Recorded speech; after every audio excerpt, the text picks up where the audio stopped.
Durante décadas, uma ideia profundamente distorcida tem circulado sobre a Alemanha nazista. A de que aqueles que não tinham cabelo loiro e olhos azuis estavam automaticamente condenados pelo regime. Muitos de nós crescemos ouvindo frases como Hitler só queria loiros, repetidas em livros escolares ou lançadas em comentários casuais, como se a cor do cabelo por si só determinasse a vida ou a morte. Até em tom de brincadeira, alguns diziam Hitler teria te adorado, a alguém de olhos claros, sem entender o verdadeiro significado por trás dessa afirmação. Essa simplificação extrema não é apenas falsa, mas também oculta os mecanismos complexos de exclusão e violência que realmente moviam o regime nazista. A noção de um arquétipo fisicamente perfeito era mais uma ferramenta de propaganda do que um padrão biológico rígido. O que realmente importava para o nazismo era a linhagem e a herança racial, não a aparência exterior. Nesta análise, vamos desmontar o mito do loiro obrigatório na ideologia nazista, revelando que muitos dos aliados mais próximos de Hitler não se encaixavam nesse modelo.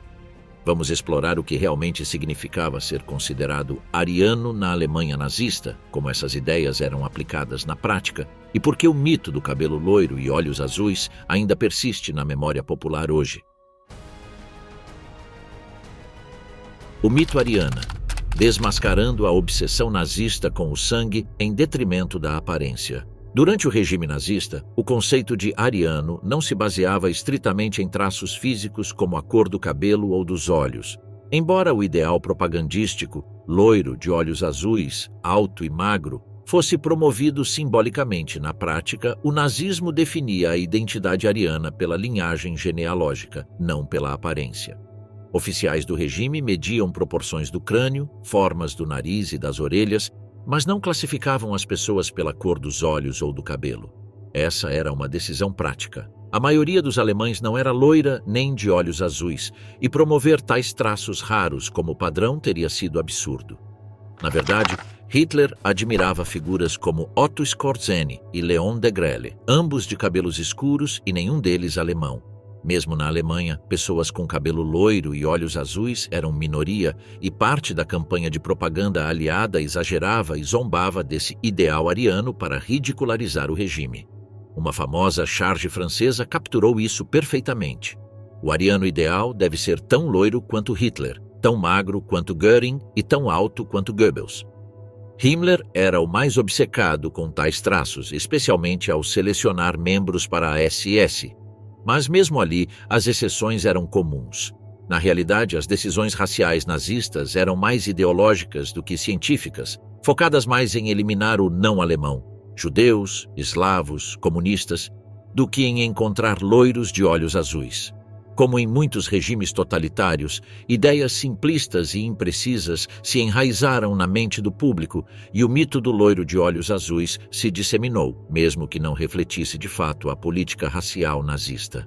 A ideia nazista do ariano, cabelos loiros, olhos azuis, não apenas estava errada, como se baseava em uma cadeia de suposições falsas. Um dos erros mais fundamentais era a crença de que os europeus do norte, por falar em línguas germânicas, estariam diretamente ligados aos antigos povos indo-europeus que introduziram essas línguas na Europa.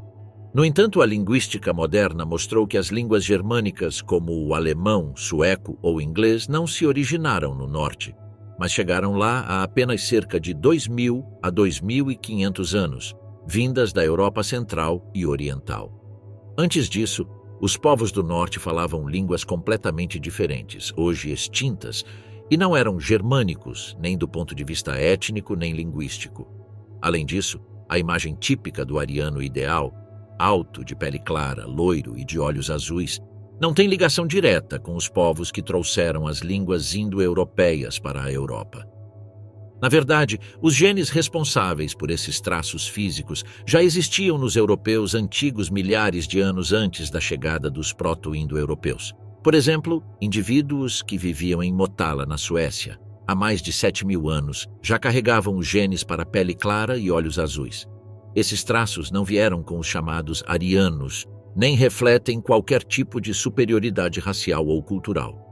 São o resultado de misturas genéticas muito mais antigas, muito antes da disseminação das línguas indo-europeias. A obsessão nazista em vincular língua, raça e aparência física em um único ideal foi o produto de uma interpretação profundamente falha da história, da genética e da linguística. O termo ariano, originalmente usado em línguas indo-iranianas, foi distorcido para justificar uma narrativa de supremacia nórdica que desmorona diante do escrutínio acadêmico. Ironicamente, muitos dos povos que os nazistas desprezavam, como os iranianos ou alguns grupos do Cáucaso, estavam muito mais conectados ao verdadeiro significado histórico e linguístico de ariano. O que os nazistas apresentavam como símbolo de pureza era, na verdade, uma construção artificial baseada em mitos, não em ciência. O paradoxo ariano: por que Hitler idolatrava traços que ele próprio não possuía? A razão pela qual Hitler promovia a imagem do ariano ideal, cabelo louro, olhos azuis e força física, apesar de não possuir essas características, está na ideologia racial que o nazismo transformou em dogma. Para os nazistas, ser ariano não dizia respeito apenas à aparência física, mas à linhagem étnica e à pureza do sangue. Hitler, embora moreno, era considerado ariano porque sua ancestralidade era germânica e não havia vestígios conhecidos de herança judaica. O que realmente importava era pertencer a uma raça nórdica pura, não contaminada por grupos que o regime considerava inferiores. Hitler acreditava que a raça ariana nórdica era biologicamente e espiritualmente superior a todas as outras. Segundo essa visão distorcida, os arianos eram naturalmente corajosos, inteligentes, disciplinados e esteticamente superiores. O ideal do cabelo louro e olhos claros não era imposto por razões estéticas superficiais, mas como símbolo de uma pureza ancestral que, de acordo com Himmler e outros ideólogos nazistas, precisava ser restaurada e expandida. Essa obsessão levou à criação do programa Lebensborn em 1935, que visava gerar crianças racialmente puras através da união de oficiais da SS com mulheres que se encaixavam no padrão racial. O projeto Lebensborn foi uma das expressões mais extremas da tentativa nazista de engenharia racial, oferecendo incentivos às mães adequadas e concedendo privilégios especiais a seus filhos. No entanto, apesar da propaganda, o programa produziu apenas cerca de 12.000 crianças, muitas das quais sofreram marginalização, traumas psicológicos e abandono após a guerra. Enquanto Hitler promovia um ideal físico que ele próprio não encarnava, seu verdadeiro objetivo era exercer controle ideológico e biológico sobre a população, guiado por uma visão delirante de pureza racial. Hitler era ariano?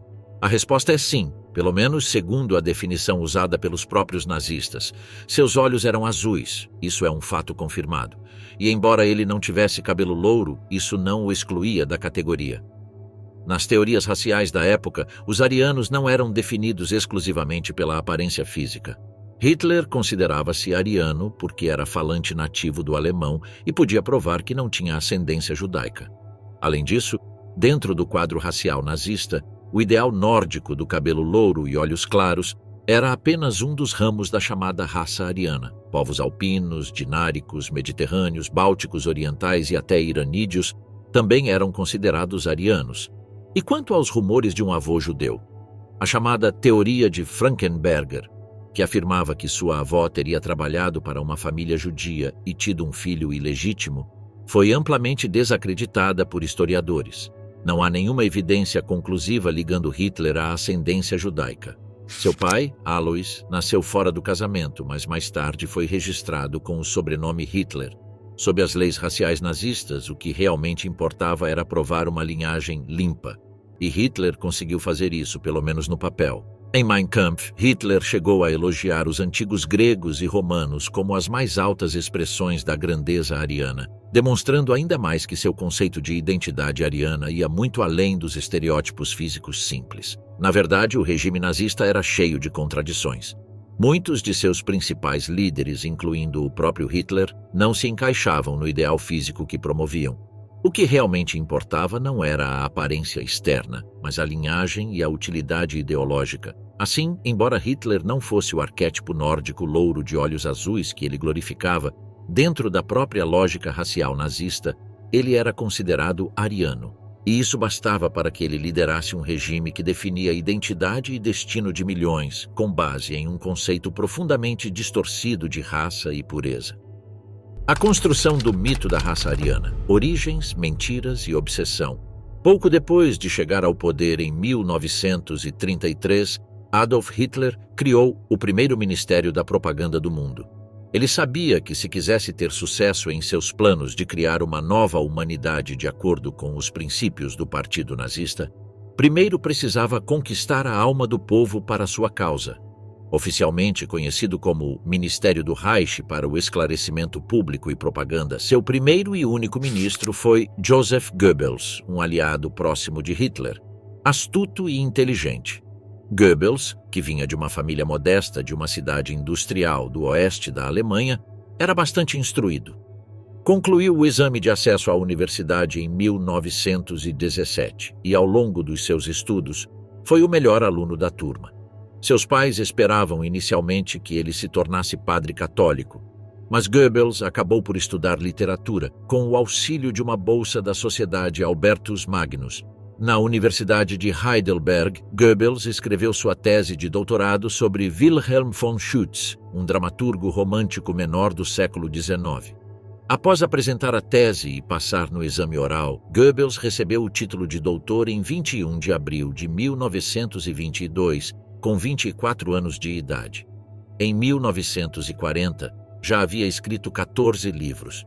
Membro do Partido Nazista desde 1924, rapidamente subiu nas fileiras da recém-criada organização graças à sua inteligência e ideias práticas. Foi o principal instigador da criação do Ministério da Propaganda, mas essa iniciativa não nasceu apenas de seu gênio.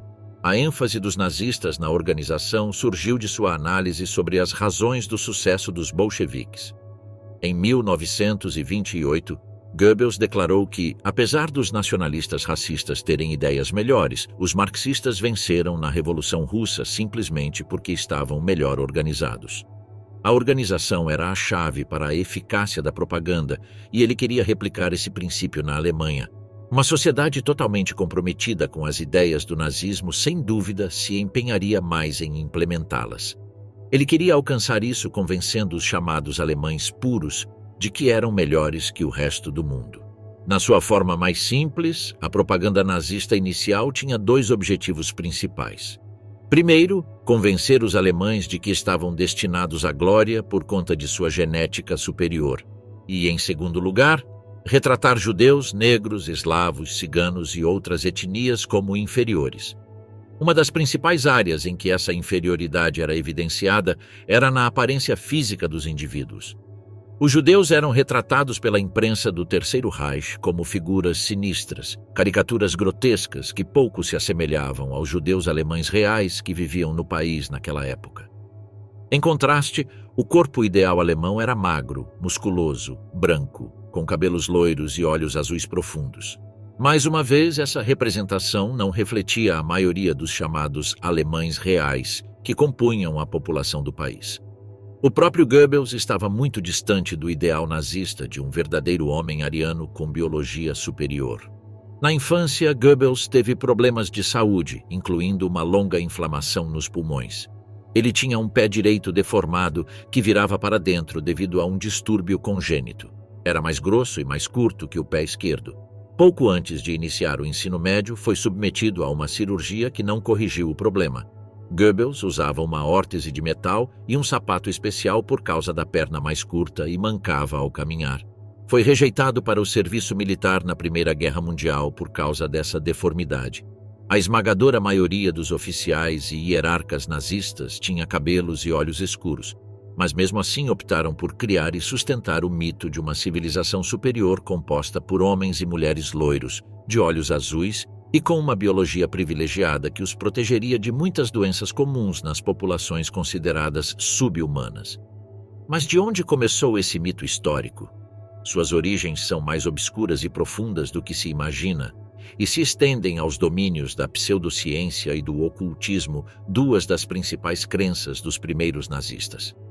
Um senso profundamente enraizado de simbolismo e a busca por um passado glorioso nas tribos germânicas primitivas e até mesmo nos guerreiros nórdicos que conquistaram a Grã-Bretanha e a Islândia, estavam entre as principais preocupações dos ideólogos do nacionalsocialismo em seus anos formativos. A partir de 1933, com a ajuda inestimável do Ministério da Propaganda, o regime nacional-socialista tomou medidas ativas para incorporar um conjunto de valores que considerava fundamentais para a conceituação de sua utopia de longo prazo. Além do mito do renascimento da Alemanha após anos de crise econômica e da humilhação de Versalhes, a ideia de que a nação alemã constituía uma comunidade unida por uma combinação de fatores raciais, culturais e históricos era de suma importância para a busca de uma pátria ideal. O discurso da comunidade nacional foi a pedra angular da plataforma para a construção de uma nova noção orgânica de identidade alemã. Integrava um conjunto de crenças ideológicas nacional-socialistas, na superioridade histórica e racial dos alemães, ou arianos, na sua missão geográfica de defender a Europa contra as hordas invasoras asiáticas, na excelência de sua produção cultural, em sua suprema capacidade política de liderança e assim por diante. Assim, a ideia de comunidade nacional era ao mesmo tempo um instrumento de disseminação do discurso elitista do nacionalsocialismo sobre os alemães puros e uma justificativa para a purificação da nação de influências consideradas nocivas. Todo país precisa de um líder, as origens do culto a Hitler. Um tema ideológico central na propaganda nazista era a importância especial atribuída ao próprio Hitler, como a máxima encarnação dos valores do nacionalsocialismo e do interesse alemão. A impressionante e irracional popularidade de Hitler serviu como compensação pela notória criminalidade de seus generais e líderes partidários, que eram odiados pelo público. O culto a Hitler superava o desprezo popular pelos comportamentos brutais da máquina partidária e de outras instituições ou figuras que se acreditava estarem fora do controle direto do líder. A máquina de propaganda do Terceiro Reich mostrou-se amplamente eficaz ao estabelecer a imagem do Führer como alguém acima da política do cotidiano. Essa imagem foi sustentada por um discurso que destacava a transição da liderança burocrática de Otto von Hindenburg e outros para um modo carismático de legitimação. Ela se baseava no cultivo eficaz da ideia de que a posição especial do líder no sistema nacional socialista originava-se de suas supostas qualidades extraordinárias, de sua capacidade de encarnar a vontade coletiva da nação e de sua dedicação incondicional à causa nacional. Nesse sentido, Hitler passou a representar a visão e não a realidade da política nazista, e a promessa de salvação e regeneração espiritual em vez de seus fracassos momentâneos. A percepção da relativa autonomia de Hitler em relação ao partido e ao regime revelou-se extremamente conveniente para fins de propaganda. O que o povo esquecia era que, desde os primeiros dias do Partido Nazista, o próprio Hitler já era apresentado como o salvador da Alemanha pelos membros do partido. Na visão ideológica da organização, ele era o único líder suficientemente forte para resgatar a nação da humilhação imposta pelo Tratado de Versalhes, do caos da República de Weimar e da ameaça do comunismo. Por meio de uma oratória poderosa, comícios meticulosamente encenados e a influência esmagadora da mídia controlada por Joseph Goebbels, construiu-se uma imagem de Hitler como uma figura quase sobre-humana. Ele era retratado como carismático, decidido e dotado de uma compreensão incomum dos desejos e do destino do povo alemão.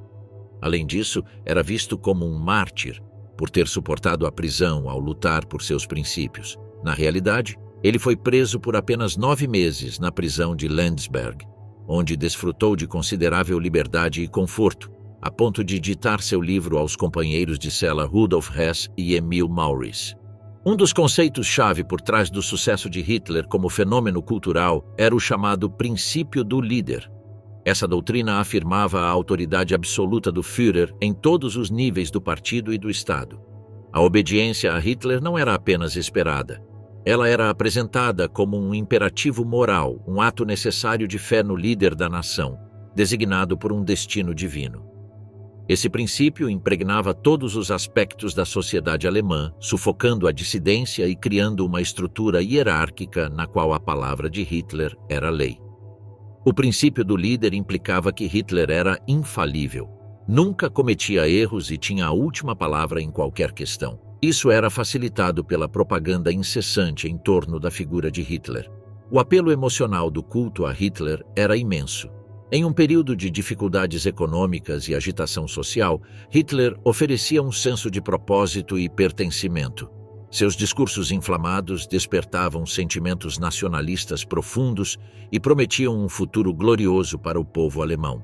Para muitos, ele se tornou uma figura sobre a qual podiam projetar suas esperanças e ansiedades. A imagem cuidadosamente construída de um líder forte e inabalável oferecia segurança e direção em um mundo turbulento. Ele sempre aparecia impecavelmente vestido, e sua foto estava na capa de todas as revistas e jornais do Terceiro Reich. Cuidava com especial atenção de sempre se mostrar ou enfurecido contra os inimigos da Alemanha, ou amorosamente celebrando os chamados arianos puros. É desnecessário dizer que nem mesmo Hitler, o homem cuja imagem é mais frequentemente associada ao Terceiro Reich, era um loiro alto de olhos azuis. Rituais e símbolos desempenhavam um papel significativo no reforço do culto a Hitler. Comícios de massa, como os congressos do Partido Nazista realizados anualmente em Nuremberg de 1933 a 1938, eram espetáculos meticulosamente planejados para evocar um sentimento de fervor coletivo e admiração. A saudação nazista, a suástica e os hinos partidários tornaram-se símbolos onipresentes de lealdade, promovendo um sentimento de unidade e identidade compartilhada centrada no Führer. Esses atos performáticos solidificavam o vínculo emocional entre Hitler e seus seguidores, apagando as linhas entre a lealdade política e a adoração religiosa. O culto a Hitler também fomentava um clima de medo e intimidação. A dissidência não era tolerada, e aqueles que questionavam a autoridade de Hitler ou a linha do partido enfrentavam consequências severas. A vigilância onipresente da Gestapo e da SS assegurava demonstrações externas de lealdade em toda parte, mesmo que a crença genuína variasse. Essa atmosfera de coerção solidificava ainda mais o poder de Hitler e tornava difícil o surgimento de oposição. No entanto, o culto a Hitler não se baseava unicamente no medo. Para milhões de alemães, a crença em Hitler era genuína e profundamente enraizada. Eles o viam como a personificação da grandeza alemã e a chave para o ressurgimento da nação. Essa crença fervorosa muitas vezes o cegava para as atrocidades do regime e alimentava sua disposição de participar dos crimes cometidos. O culto da personalidade criou um vácuo moral no qual a lealdade a Hitler suplantava considerações éticas tradicionais.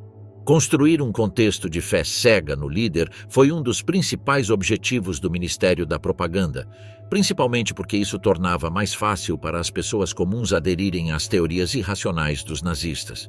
Uma dessas teorias dizia respeito às origens da suposta raça superior. Os ideólogos nazistas inventaram uma genealogia pseudocientífica para o povo alemão, assim como os fascistas italianos alegavam ser os legítimos herdeiros do glorioso Império Romano. Os nazistas diziam ser descendentes de um povo obscuro que supostamente migrou da Índia para a Europa na antiguidade, os arianos. Alfred Rosenberg, Ocultismo, Nacionalismo e o Mito Ariana. Os líderes nazistas eram obcecados por crenças semi-religiosas sobre uma raça de homens-deuses arianos, a necessária exterminação dos inferiores e um maravilhoso futuro milenar de dominação mundial alemã. O racismo e o elitismo também ocupavam lugar de destaque na ideologia nacionalista dos nazistas.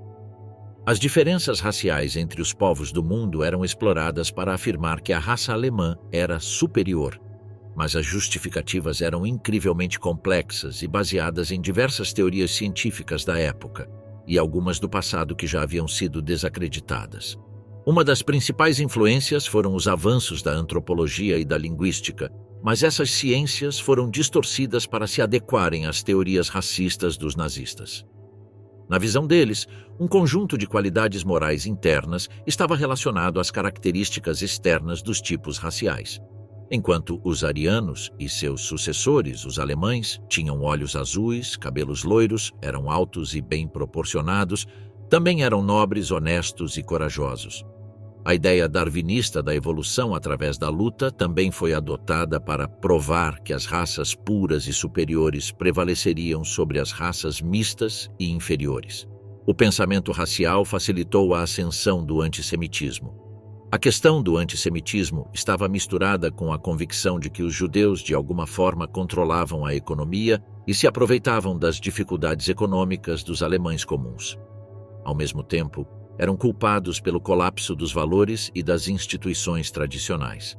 O racismo afirmava que os judeus não eram apenas uma comunidade religiosa, mas biologicamente diferentes das demais raças.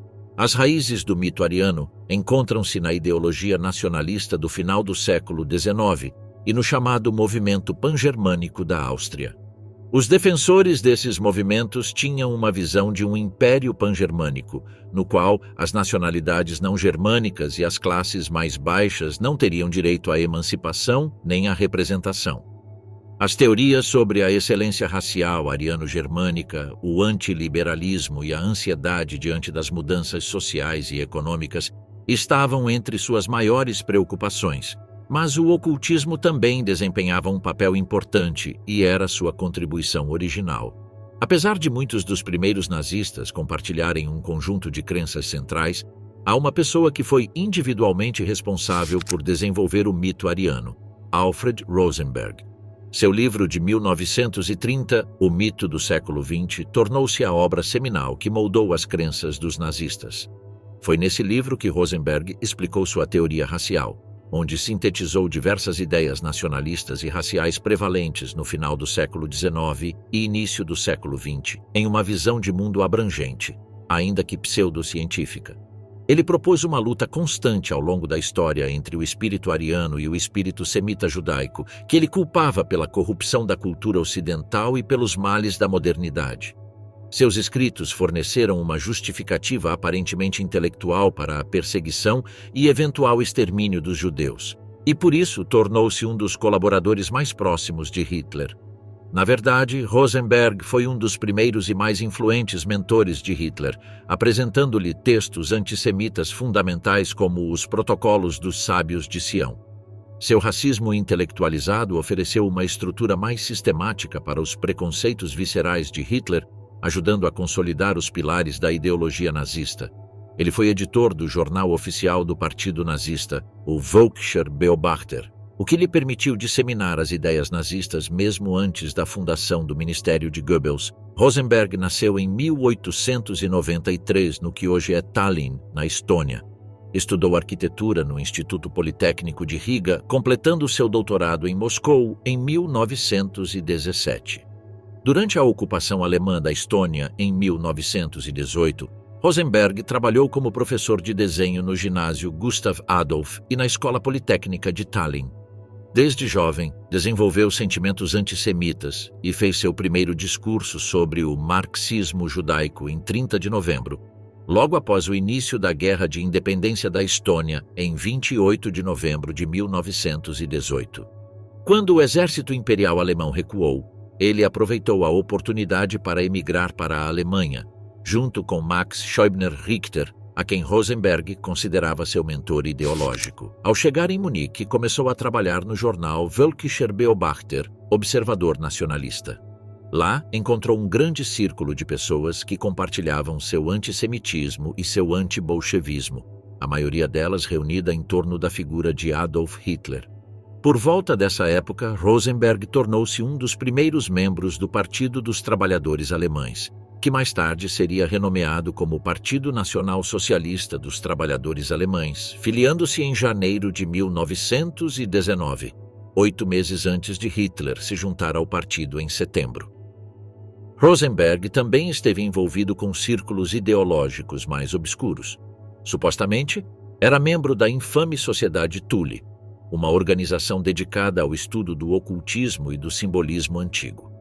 O nome da sociedade deriva de um país mítico mencionado em lendas gregas. Thule era uma ilha imaginária situada no extremo norte, o que levou estudiosos medievais e modernos a identificá-la com a Escandinávia. Segundo os membros da sociedade Thule, a terra de Thule era a capital dos antigos hiperbóreos, um povo que vivia nas neves e que, segundo os adeptos da sociedade, era de constituição forte, com olhos azuis e cabelos loiros. Eram também pagãos, e não seguiam o cristianismo nem qualquer igreja. A sociedade Thule hipotetizava que Thule, ou Hiperbórea, era o local de origem ancestral do que eles chamavam de raça ariana, termo que até então era utilizado apenas na linguística para designar uma suposta língua usada pelos povos indo-europeus no passado remoto. Na linguística comparativa, uma ciência que se desenvolvia rapidamente na década de 1920, ariano referia-se a uma gramática comum, e não a um povo de cor ou etnia específicas. Mas nas mãos da sociedade Thule, e especialmente dos seus membros que também faziam parte do partido nazista, o termo tornou-se sinônimo de uma raça superior perdida, que precisava ser protegida contra a intrusão de povos inferiores. Foi Alfred Rosenberg quem primeiro combinou essas teorias fantásticas com as da genética. Ele observou que, segundo a biologia, os genes são responsáveis por permitir que certos traços se desenvolvam nos indivíduos. Certos genes, como os que produzem olhos azuis, são recessivos, enquanto os que produzem olhos castanhos são dominantes, o que significa que têm mais probabilidade de serem herdados pelas gerações futuras. Rosenberg interpretou isso como prova de que a miscigenação acabaria levando à extinção dos povos de olhos azuis.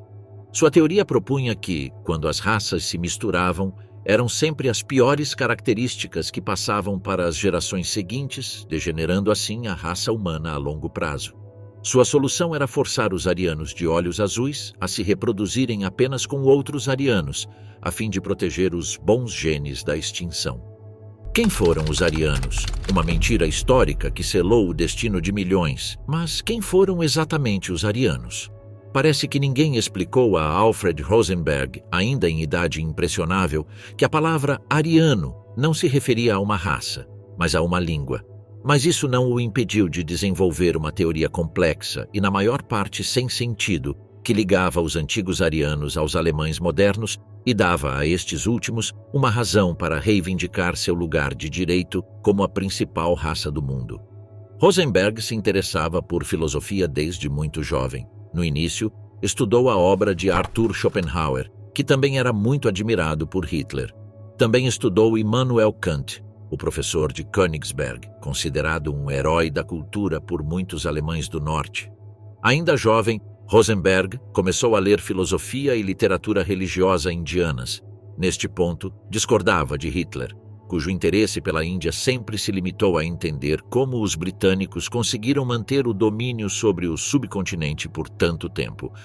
Mas Rosenberg leu os Vedas e outros escritos religiosos indianos, que ele acreditava terem sido escritos na época da imigração dos arianos para o norte.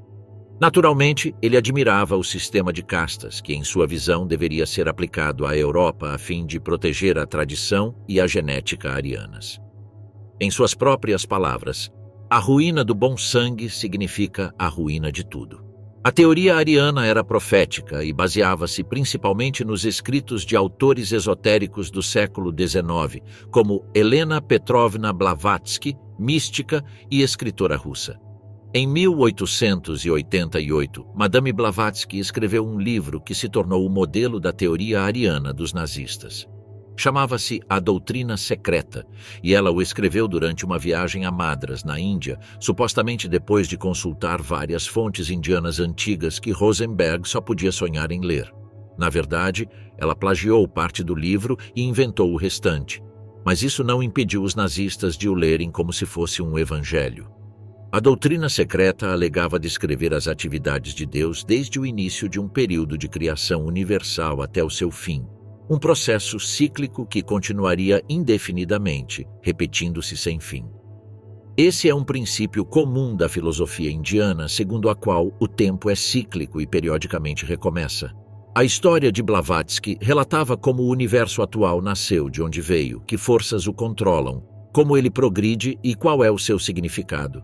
O primeiro volume do livro, chamado Cosmogênese, delineava o esquema segundo o qual a unidade primordial de um ser divino não manifestado se diferenciava em uma multiplicidade de seres conscientes em evolução, que gradualmente preenchiam o universo. Isso teria ocorrido no início do tempo. O ser divino criou 3 fases cósmicas que se tornaram o tempo, o espaço e a matéria. Mais adiante, Blavatsky descreve as 7 rodadas, ou ciclos evolutivos que toda a criação deveria atravessar segundo o plano divino. Cada uma das fases do mundo é caracterizada pela predominância de um elemento diferente: fogo, ar, terra, água, éter e assim por diante. O livro de Madame Blavatsky era ilustrado com uma variedade de símbolos esotéricos, incluindo triângulos, trisquelions e suásticas. É fácil identificar a influência de sua obra na simbologia do Terceiro Reich. A suástica era considerada um antigo símbolo oriental de sorte e fertilidade, e era tão importante que Blavatsky a incluiu no design do selo da Sociedade Teosófica, uma organização esotérica que fundou na Europa. O segundo volume do livro chamava-se Antropogênese e tratava, consequentemente, da forma como os seres humanos se relacionavam com sua visão esotérica do cosmos. As teorias de Blavatsky e de outros autores derivavam parcialmente dos estudos acadêmicos tardios do século XIX sobre paleontologia, mas adotando uma teoria racial da evolução humana. Blavatsky ampliou sua doutrina cíclica com a afirmação de que cada rodada testemunhava o surgimento e queda de 7 raças raízes consecutivas, que desciam na escala do desenvolvimento espiritual da primeira à quarta, tornando-se cada vez mais ligadas ao mundo material e subiam da quinta à sétima por meio de raças raízes progressivamente superiores. Segundo Blavatsky, a humanidade atual constituía a 5ª raça raiz em um planeta que atravessava a 4ª rodada cósmica. Então, o próximo passo lógico seria um avanço espiritual. Os nazistas interpretaram isso como prova de que eles eram os escolhidos para liderar a humanidade em direção à glória. A raça raiz seguinte foi chamada por Blavatsky de raça ariana e teria sido precedida pela 4ª raça raiz, a dos Atlantes, que em grande parte pereceu em uma inundação que submergiu seu continente no meio do Atlântico. Enquanto os Atlantes eram gigantes com poderes psíquicos, os arianos seriam simplesmente os seres humanos superiores, caracterizados por seus corpos brancos, cabelos loiros e olhos azuis, além de mandíbulas quadradas e outras características associadas aos povos germânicos. Com base na obra de Blavatsky, seus sucessores profetizaram a vinda de uma era futura em que o povo alemão governaria o mundo. Seus escritos descreviam uma idade de ouro pré-histórica, quando sábios sacerdotes gnósticos de origem ariana haviam desenvolvido uma sociedade racialmente pura de pessoas de olhos azuis e cabelos loiros. Infelizmente, explicavam, essa sociedade ariana superior teve que enfrentar uma conspiração maligna de povos anti-arianos, como os judeus e até mesmo a Igreja primitiva. Essas raças inferiores teriam tentado destruir esse mundo germânico ideal, emancipando os inferiores não germânicos em nome do igualitarismo. A confusão racial resultante teria, segundo eles, dado origem ao mundo histórico conhecido, com suas guerras, dificuldades econômicas, incertezas políticas e frustração diante da perda do poder mundial alemão. Seria então dever dos verdadeiros alemães, os legítimos sucessores dos arianos, destruir esse mundo moderno e criar um novo, onde seriam os governantes. Para isso, os defensores do ideal ariano fundaram ordens religiosas secretas dedicadas à restauração do antigo conhecimento esotérico perdido e da virtude racial dos antigos germanos, bem como a criação correspondente de um novo império pan-germânico.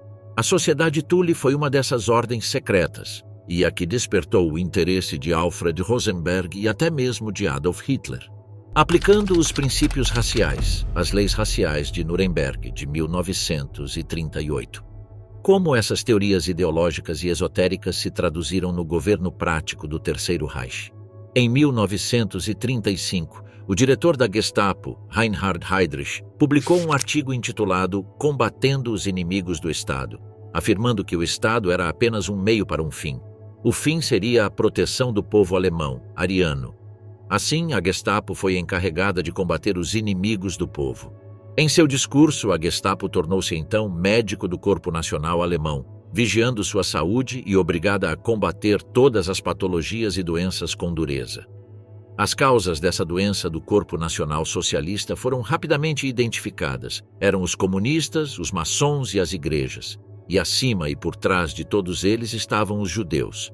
Sob a direção de Heydrich e Heinrich Himmler, a Gestapo tornou-se a guardiã da ideologia nazista e do mito ariano. Como tal, Himmler estabeleceu os dois princípios básicos que passariam a reger a Gestapo: seleção racial e obediência cega. Esses critérios passaram a decidir não apenas quem era um inimigo do povo e quem não era, mas também quem podia fazer parte da Gestapo e quem era excluído de sua organização. Himmler acreditava que podia selecionar apenas indivíduos de sangue nórdico puro e ensiná-los disciplina militar para criar uma organização de elite superior que protegeria o Terceiro Reich do inimigo interno. O processo de seleção para entrar na Gestapo era extremamente rigoroso. Os candidatos eram examinados e verificados. De cada 100 candidatos, apenas cerca de 10 a 15 passavam pelos testes. Era exigido que apresentassem o dossiê político de seus pais, irmãos e irmãs, sua árvore genealógica até o ano de 1750 e, naturalmente, que passassem por um exame físico e tivessem ficha positiva na juventude hitlerista. Além disso, deviam apresentar um dossiê hereditário provando que seus pais e familiares não sofriam de doenças hereditárias. Essas doenças eram consideradas sintoma de sangue impuro, pois acreditava-se que arianos puros nunca poderiam gerar certas enfermidades.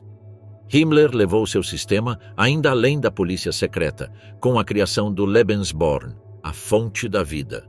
Essa instituição pervertida funcionava como uma espécie de Haras humano, onde jovens selecionadas por apresentarem traços arianos perfeitos podiam, livres de qualquer vínculo conjugal, procriar com homens da SS e da Gestapo também escolhidos segundo os mesmos critérios. As crianças nascidas dessas uniões eram fruto de uma eugenia planejada e pertenciam ao Estado, tendo sua educação garantida em escolas especiais. Em teoria, destinavam-se a formar a primeira geração de nazistas puros, moldados desde o óvulo. O colapso do regime impediu os nazistas de levar esse experimento adiante. Mesmo assim, 50 mil crianças nasceram nesses centros de reprodução. A formulação da ideologia central era uma coisa, mas como esses pensamentos chegavam às mentes dos oficiais da Gestapo? Nisso, os nacional-socialistas não deixaram nada ao acaso. O próprio Himmler estava convencido de que seus homens precisavam ser doutrinados ideologicamente. Ele criou uma série de centros de formação, incluindo o Colégio de Liderança da Polícia de Segurança no distrito de Charlottenburg, em Berlim, anteriormente conhecido como Instituto de Polícia, e a Escola de Polícia de Fronteira, em Precht.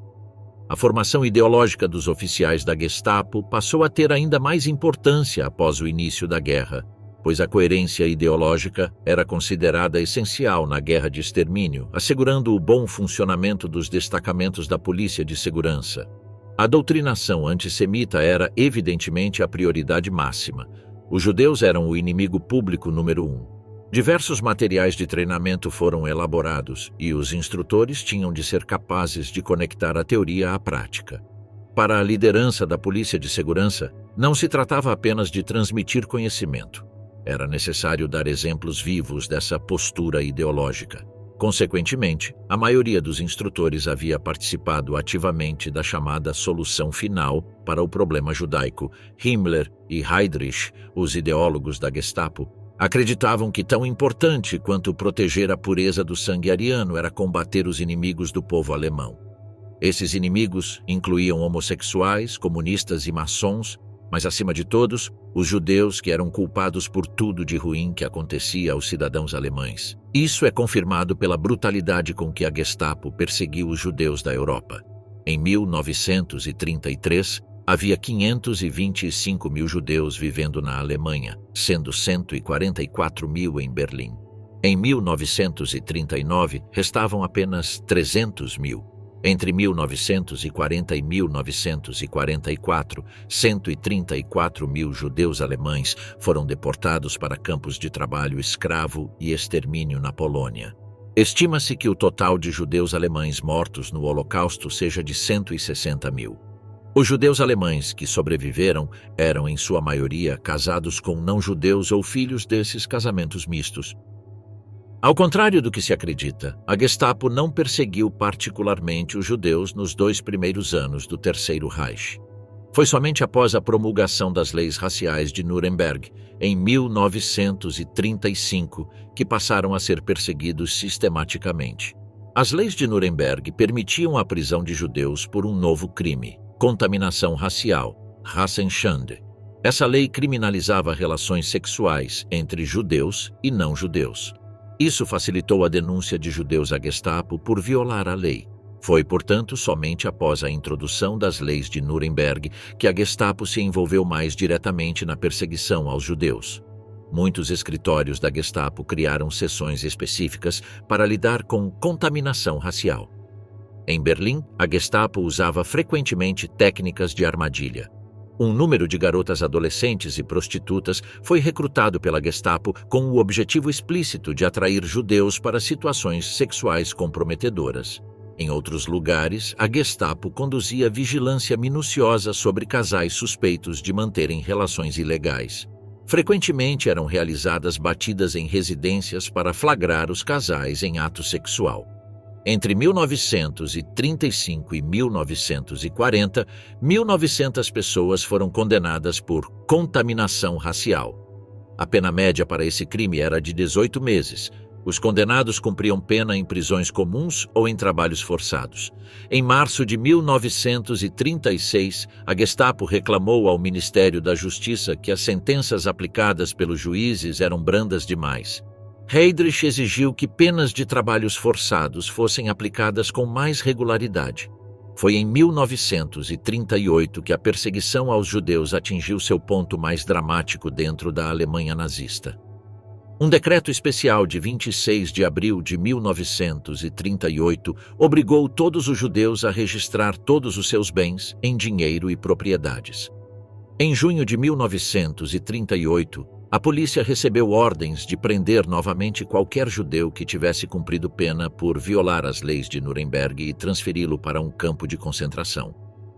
No outono de 1938, cerca de 75% de todos os negócios judeus haviam sido fechados. Em novembro de 1938, o governo de Hitler organizou um pogrom antissemita em escala nacional.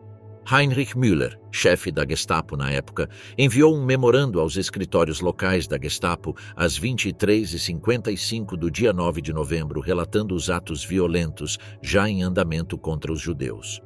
Müller ordenou que os oficiais da Gestapo impedissem os saques, mas não interferissem nos incêndios às sinagogas ou no vandalismo de lojas judaicas que estavam ocorrendo. Essa noite de horror cuidadosamente orquestrada ficou conhecida como Kristallnacht, ou Noite dos Cristais Quebrados. Distúrbios antissemitas foram relatados em toda a Alemanha. Bandidos nazistas e homens da SS incendiaram sinagogas e casas de oração. Objetos insubstituíveis de imenso valor religioso foram lançados numa pira funerária de puro ódio antissemita. Judeus foram espancados individualmente, casas e negócios foram saqueados. Cerca de 91 judeus foram assassinados e 30.000 foram presos, supostamente para sua própria segurança. Aproximadamente 10.000 judeus foram enviados aos 3 principais campos de concentração, Dachau, Sachsenhausen e Buchenwald. Quase todos os judeus presos foram libertados dentro de 6 semanas. Em comunicado à imprensa, Joseph Goebbels afirmou que as ações alemãs eram compreensíveis. Graças ao assédio contínuo da Gestapo, nenhum judeu na Alemanha ou em qualquer dos territórios ocupados do Terceiro Reich estava seguro. O fim do mito do ariano de olhos azuis, os alemães enfrentam a realidade cruel. Mas todo mito tem um fim, especialmente um que estava tão distante da realidade que era realmente difícil de sustentar. Na verdade, muito poucos membros do Partido Nazista e das altas esferas do Terceiro Reich se encaixavam no ideal da pessoa ariana. Essa falha tão evidente na teoria não impediu os nazistas de repeti-la incessantemente. A ascensão da Alemanha nazista foi baseada na propagação do mito ariano dos olhos azuis, uma ideologia que postulava a superioridade de uma raça superior, caracterizada por traços físicos específicos e um suposto destino histórico.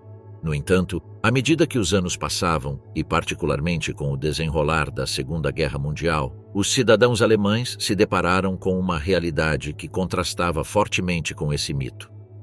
Começou a se desenvolver uma desilusão gradual, um despertar doloroso diante da falsidade da supremacia racial e das consequências devastadoras da liderança de Hitler. Inicialmente, a propaganda do regime nazista foi altamente eficaz em fomentar um senso de orgulho nacional e superioridade racial.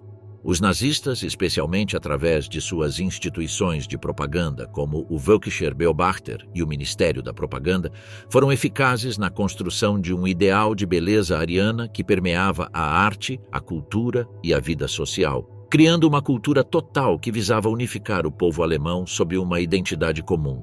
Isso foi reforçado pela propaganda que celebrava triunfos militares e expansão, aparentemente validando o mito da capacidade ariana. O'Shaughnessy argumenta que os nazistas funcionavam como uma marca, embalando habilmente sua ideologia para obter apoio popular e manter o poder. No entanto, as sementes da dúvida foram plantadas cedo. Mesmo dentro do próprio arcabouço da ideologia nazista havia contradições inerentes. Como já mencionado, a maioria dos próprios líderes nazistas não se encaixava no ideal ariano. Além disso, as políticas do regime de pureza racial e perseguição revelaram um lado sombrio, que contradizia a imagem de uma raça superior benevolente e iluminada. O ponto de virada, no entanto, veio com a guerra. Embora as primeiras vitórias tenham reforçado o mito, o conflito prolongado e as crescentes dificuldades começaram a corroer a confiança pública. A partir de 1941, a propaganda nazista passou de celebração de triunfos para justificativa de uma luta defensiva, particularmente após a dura derrota em Stalingrado. A expansão da guerra, incluindo a entrada dos Estados Unidos no final daquele ano, esticou os recursos da Alemanha e expôs as limitações de seu poderio militar. A frente doméstica também sofreu pressões cada vez maiores. O impacto da guerra na vida cotidiana foi enorme, rompendo normas sociais e gerando angústias. As incessantes campanhas de bombardeio dos aliados trouxeram a guerra para dentro das casas de forma tangível e devastadora, contradizendo as promessas do regime de proteção e vitória. Hitler havia prometido ao povo alemão que as fronteiras do Terceiro Reich jamais seriam violadas. Mas isso também foi desmentido, especialmente à medida que, em 1943, começaram a se espalhar rumores de que líderes nazistas proeminentes estavam fugindo do país, minando ainda mais a confiança do público. A derrota final da Alemanha e as revelações sobre o Holocausto destruíram completamente o mito ariano. As atrocidades cometidas em nome da pureza racial expuseram a falência moral da ideologia e as consequências horrendas da liderança de Hitler. O povo alemão foi forçado a confrontar a realidade de que havia sido cúmplice de um sistema construído sobre mentiras e ódio. Quando o Exército Vermelho invadiu Berlim, a crença das pessoas comuns na infalibilidade do Führer estava em seu ponto mais baixo. Ninguém se perguntava se os russos invasores eram racialmente inferiores, especialmente porque muitos deles eram efetivamente loiros e tinham olhos azuis. O declínio do mito do ariano de olhos azuis veio ao final de um processo gradual, mas inevitável. Embora a propaganda nazista tenha inicialmente cativado a população alemã, as duras realidades da guerra, as próprias contradições do regime e a exposição de seus crimes levaram a uma profunda desilusão. A história ensina como a jornada do povo alemão, de fervorosos crentes a testemunhas desiludidas, serve como uma poderosa lição sobre os perigos da ideologia desenfreada e a importância de enfrentar verdades desconfortáveis. Fúria Völkisch, a ascensão do nacionalismo étnico na Alemanha nazista. O conceito alemão de nação diferiu historicamente daquele de outras tradições políticas europeias. Em países como a França, moldada pelos ideais da Revolução Francesa, a nação era entendida como uma construção baseada na vontade coletiva dos cidadãos unidos por uma identidade comum dentro de um território comum. De forma semelhante, o pensador nacionalista italiano Mazzini vinculava a ideia de nação aos princípios da liberdade e da soberania popular, enfatizando o papel do legado histórico e cultural como fator unificador.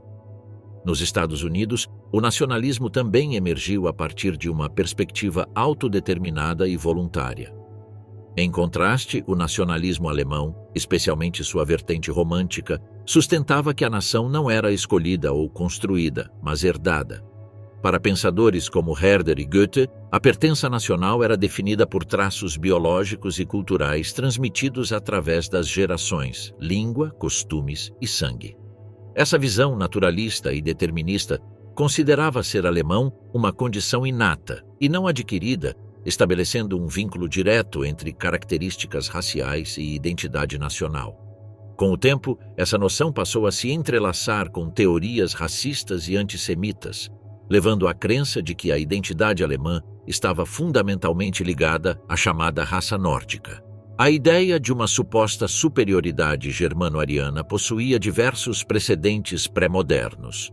Um exemplo é o goticismo, sustentado na Espanha tardo-medieval pela aristocracia, para justificar sua preeminência social, que declinou na Era Moderna com a ascensão de um racismo religioso e regional popular, baseado no conceito de pureza de sangue. Narrativa semelhante existia na França, onde a dominação dos francos, germanos, sobre os galo-romanos era defendida por partidários da nobreza de espada francesa nos séculos XVII e XVIII, como Henri de Boulainvilliers. Essa ideia foi posteriormente refutada durante a Revolução por Emmanuel Sieyès, que exaltava a luta do povo gaulês contra a opressão da nobreza franca. Assim, um mito céltico e uma interpretação racial da história tomaram forma, difundindo-se amplamente na França e em outras nações durante a primeira metade do século XIX. O mito germânico enraizou-se muito mais profundamente na Alemanha do que na França, pois ali cumpria uma função popular e não aristocrática. Seus precedentes podem ser encontrados na exaltação da língua alemã durante a Idade Média, quando diversos autores afirmavam que era a língua adâmica ou anterior à Torre de Babel. Essa ideia se cristalizou entre os séculos XV e XVII, especialmente com a redescoberta da Germania de Tácito, que começou a vincular o sangue à origem genealógica. Um dos mais influentes proponentes dessa noção foi Martinho Lutero, que argumentava que o Império Universal pertencia ao povo alemão e não ao imperador, justificando isso ao afirmar que os alemães descendiam de Askenaz, o neto mais velho de Jafé, filho de Noé. Naquela época, até mesmo católicos alemães sustentavam que os judeus askenazitas foram os primeiros colonizadores da Europa, trazendo consigo a linguagem primordial e o monoteísmo, de onde derivaria sua superioridade sobre outros povos do continente. O iluminismo do século XVIII, com sua abordagem crítica da narrativa bíblica, impulsionou uma reformulação do mito germânico com base em novos pressupostos. O termo que define de forma mais emblemática a ideia de nacionalismo alemão é Volk, povo. Esta palavra refere-se a um grupo de indivíduos, comunidade de sangue, com a mesma origem étnica e racial. A partir dessa ideia, emergem dois conceitos intimamente associados: Volksgeist, ou espírito do povo, gênio nacional, um conceito filosófico do romantismo alemão que postulava a existência de um nacionalismo suprapessoal e inconsciente, bem como das características espirituais e materiais que dele emanavam, e inconsciente, bem como das características espirituais e materiais que dele emanavam, e Volksgenosse, que significa cidadão ou membro da comunidade que possui ancestralidade biológica nela e detém todos os traços anatômicos e psicomorais a ela atribuídos. Essa comunidade baseada no sangue está ligada a um território específico, Land. A união do povo com a terra que habita dá origem ao nome do país. Assim, os países recebem o nome dos povos que vivem neles. Deutschland é a terra dos alemães, Russland, o território dos russos, England, a terra dos anglos-ingleses, e assim por diante. A etimologia alemã Land mostra uma forte dependência entre a população e o espaço geográfico que ela ocupa. O conceito de país é concebido segundo o direito germânico de origem medieval, feudal, no qual a terra é uma herança fixa e inalienável do habitante, ou proprietário legítimo, e é intransferível a estrangeiros.